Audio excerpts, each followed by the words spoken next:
নমস্কাৰ, মই মজিদ। বন্ধুসকল, বলগতে চাওক আজি সন্ধিয়াৰ 7টা গুৰুত্বপূৰ্ণ খবৰ। প্ৰথমটো খবৰ, বিপদ আঁতৰা নাই USTMৰ স্বত্বাধিকাৰী মহবুবুল হকৰ। কাৰাগাৰতে পুনৰ গ্ৰেপ্তাৰ কৰা হ'ল USTMৰ আচাৰ্য মহবুবুল হকক। শ্ৰীভূমি কাৰাগাৰৰ পৰা ঢেকিয়াজুলি আৰক্ষীয়ে ল'লে জিম্মাত। বিপদ আঁতৰা নাই মহবুবুল হকৰ। কাৰাগাৰতে পুনৰবাৰ গ্ৰেপ্তাৰ কৰা হ'ল USTMৰ আচাৰ্য মহবুবুল হকক। ঢেকিয়াজুলি আৰক্ষীয়ে গ্ৰেপ্তাৰ কৰিলে মহবুবুল হকক। শ্ৰীভূমিৰ পৰা ঢেকিয়াজুলিলৈ লৈ যোৱা হৈছে মহবুবুল হকক। মুছেদ আলী নামৰ এগৰাকী ব্যক্তিয়ে গোচৰ দিছিল মহবুবুল হকৰ বিৰুদ্ধে, আৰু এতিয়া ঢেকিয়াজুলি আৰক্ষীয়েও জেৰা চলাব মহবুবুল হকক। উল্লেখযোগ্য যে পৰীক্ষাৰ নামত বেমেজালি কৰাৰ অভিযোগ আছে মহবুবুল হকৰ বিৰুদ্ধে।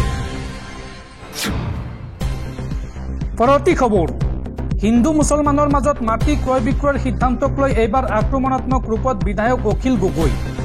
অখিল গগৈয়ে এই সন্দৰ্ভত কয় যে অসমৰ মুখ্যমন্ত্ৰীজনে যি কাম কৰে সকলো কামতে হিন্দু মুছলমান বিচাৰে। হিন্দুৰ মাটি মুছলমানে কিনিব নোৱাৰা কোনো আইন ভাৰতত উত্থাপন নহয়। এই মন্তব্য বিধায়ক অখিল গগৈ। হিন্দু মুছলমানৰ মাজত মাটি ক্ৰয় বিক্ৰয়ৰ সিদ্ধান্তক লৈ এইবাৰ আক্ৰমণাত্মক ৰূপত অখিল গগৈ। অখিল গগৈয়ে এই সন্দৰ্ভত কয় যে অসমৰ মুখ্যমন্ত্ৰীজনে যি কাম কৰে সকলো কামতে হিন্দু মুছলমান বিচাৰে। হিন্দুৰ মাটি মুছলমানে কিনিব নোৱাৰা কোনো আইন ভাৰতত উত্থাপন নহয়। চৰকাৰে লোৱা এনে সিদ্ধান্ত কাৰ্যকৰী কৰাটো অসম্ভৱ। হিন্দু মুছলমানৰ মাজত সংঘাত লগাব বিচাৰিছে মুখ্যমন্ত্ৰীয়ে। নিৰ্বাচনৰ আগত প্ৰতিবাৰে হিন্দু মুছলমানৰ ৰাজনীতি কৰে বিজেপিয়ে। এই মন্তব্য বিধায়ক অখিল গগৈৰ। উল্লেখযোগ্য যে হিন্দু মুছলমানৰ মাজত মাটি ক্ৰয় বিক্ৰয়ক লৈ সিদ্ধান্ত লোৱা হৈছিল বাজেটত, আৰু এই সিদ্ধান্ত অনুসৰি হিন্দু মুছলমানৰ মাজত মাটি কিনা বেচা কৰিলে ল'ব লাগিব মুখ্যমন্ত্ৰীৰ অনুমতি। আৰু তাৰ পিছতে মুখ্যমন্ত্ৰী তথা বিজেপি চৰকাৰক খুৰদাৰ সমালোচনা কৰিছে অখিল গগৈয়ে। পৰৱৰ্তী খবৰ, ৰাজ্যত পুনৰ ভয়ংকৰ হত্যাকাণ্ড। এইবাৰ উচ্চতৰ মাধ্যমিকৰ চূড়ান্ত বৰ্ষৰ এইগৰাকী ছাত্ৰক হত্যা কৰি পুতি থলে পথাৰৰ মাজত। নলবাৰীৰ মোকালমোৱাত সংঘটিত হৈছে এই চাঞ্চল্যকৰ হত্যাকাণ্ড। হাজোত নিৰুদ্দিষ্ট ছাত্ৰৰ মৃতদেহ উদ্ধাৰ। নলবাৰীৰ মোকালমোৱাৰ চুঙৰবৰীত উদ্ধাৰ হৈছে বৰ্ণিৰ নুৰজাফৰ আলী ওৰফে চিন্তুৰ মৃতদেহ। ছাদ্দাম হুছেইন নামৰ এজন লোকে হত্যা কৰি পুতি থোৱাৰ অভিযোগ, আৰু উত্তেজিত ৰাইজে জ্বলাই দিলে অভিযুক্ত ছাদ্দাম হুছেইনৰ বাসগৃহ। অভিযুক্ত ছাদ্দাম হুছেইনৰ স্বীকাৰোক্তিৰ ভিত্তিত উদ্ধাৰ কৰা হৈছে এই মৃতদেহটো। সম্প্ৰতি আৰক্ষীৰ জালত অভিযুক্ত ছাদ্দাম হুছেইন। উল্লেখযোগ্য যে বিগত 2 মাৰ্চৰ পৰা সন্ধানহীন হৈ আছিল এই ছাত্ৰজন, আৰু উচ্চতৰ মাধ্যমিকৰ চূড়ান্ত বৰ্ষৰ পৰীক্ষাত অৱতীৰ্ণ হৈছিল এই ছাত্ৰজন। শেষৰটো পৰীক্ষা দিয়াৰ পূৰ্বে নিৰুদ্দিষ্ট হৈছিল নুৰজাফৰ, আৰু ঘটনাৰ পাছতে বৰ্ণিত উত্তপ্ত পৰিস্থিতিৰ সৃষ্টি হয়, আৰু ঘটনাস্থলীত উপস্থিত হৈছে আৰক্ষী আৰু অগ্নি নিৰ্বাপক বাহিনীৰ গাড়ী। দৰ্শকসকল, আৰু বহুতো গুৰুত্বপূৰ্ণ খবৰ আছে। তাৰ আগতে আপোনাক জনাওঁ যে যদি আপুনি এতিয়ালৈকে এইটো ভিডিঅ'ত লাইক কৰা নাই তেন্তে এতিয়াই ভিডিঅ'টোত লাইক কৰি দিয়ক, আৰু এনেকুৱা ধৰণৰ ভিডিঅ'সমূহ নিতৌ চাবলৈ চেনেলটো ছাবস্ক্ৰাইব কৰি কাষত থকা বেল আইকনটো প্ৰেছ কৰি ৰাখক। পৰৱৰ্তী খবৰ, সমাগত ৰঙৰ উৎসৱ হোলী, আৰু হোলীক লৈ এইবাৰ ডাঙৰ সিদ্ধান্ত গ্ৰহণ কৰিছে বিজেপি চৰকাৰে। বিজেপি চৰকাৰে তিৰপালেৰে ঢাকি দিলে 60টাকৈ মছজিদ। সাম্প্ৰদায়িক সম্প্ৰীতি বিনষ্টৰ আশংকাত মছজিদ ঢাকি দিয়াৰ সিদ্ধান্ত বিজেপি চৰকাৰৰ। মছজিদত যাতে হোলীৰ ৰঙৰ দাগ নপৰে তাৰ বাবে এই সিদ্ধান্ত লোৱা হৈছে। বিজেপি চৰকাৰে এইবাৰ তিৰপালেৰে ঢাকি দিলে 60টাকৈ মছজিদ। সাম্প্ৰদায়িক সম্প্ৰীতি বিনষ্টৰ আশংকাত মছজিদ ঢাকি দিয়াৰ সিদ্ধান্ত। মছজিদত যাতে হোলীৰ ৰঙৰ দাগ নপৰে তাৰ বাবে এই সিদ্ধান্ত লোৱা হৈছে। মছজিদে মোতায়েন কৰা হৈছে আৰক্ষীৰ বিশেষ বাহিনী। হোলীক লৈ প্ৰশাসনৰ আগতীয়া সতৰ্কতা। উত্তৰ প্ৰদেশৰ শ্বাহজাহানপুৰত প্ৰশাসনৰ এই ব্যৱস্থা। জিলাখনত অনুষ্ঠিত হয় বিখ্যাত জোতা মাৰ হোলী, আৰু হোলীৰ শোভাযাত্ৰাত যাতে মছজিদত অপ্ৰীতিকৰ পৰিস্থিতিৰ সৃষ্টি নহয় তাৰ বাবে এই পদক্ষেপ গ্ৰহণ কৰিছে। পৰৱৰ্তী খবৰ, চৰকাৰৰ বিৰুদ্ধে আন্দোলন কৰি চাকৰি হেৰুৱালে কেইবাজনো পলিটেকনিকৰ প্ৰবক্তাই।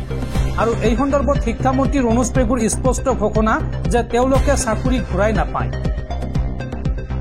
চাকৰি উভতাই নাপায় পলিটেকনিকৰ প্ৰবক্তাই।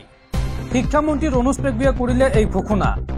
গুৱাহাটী উচ্চ ন্যায়ালয়ে প্ৰত্যাহাৰ কৰিছে তেওঁলোকৰ আবেদন।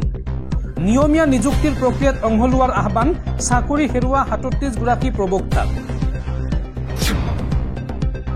পৰৱৰ্তী খবৰ, ৰাইডাৰ ননী নহয়, এইবাৰ ৰুজি মুদৈৰ চুৰি হল বাহন। EMI শেষ হোৱাৰ মাত্ৰ 5 দিনৰ পিছতে চুৰি হল স্কুটি। গুৱাহাটীৰ আমবাৰী নবীন বৰা পথৰ পৰা স্কুটি চুৰি ৰুজি মুদৈ নামৰ যুৱতীগৰাকীৰ। আৰু এই যুৱতীগৰাকীৰ স্কুটিখন লৈ গ'ল চোৰে। পিতৃহীনা ৰুজিৰ উপাৰ্জনৰ একমাত্ৰ আহিলা আছিল এই স্কুটিখন। আৰক্ষীয়ে এতিয়াও উদ্ধাৰ কৰিব পৰা নাই স্কুটিখন। আৰু এই সন্দৰ্ভত যুৱতীগৰাকীৰ সামাজিক মাধ্যমত কাটৰ আহ্বান মুখ্যমন্ত্ৰী হিমন্ত বিশ্ব শৰ্মা আৰু অসম আৰক্ষীৰ DGP-লৈ। অতি সোনকালে স্কুটিখন উদ্ধাৰ কৰি দিবলৈ কাটৰ আহ্বান জনাইছে এই যুৱতীগৰাকীয়ে। পৰৱৰ্তী খবৰ, শীঘ্ৰেই ভাৰতলৈ আহিব আমেৰিকাৰ উপৰাষ্ট্ৰপতি JD ভেন্স।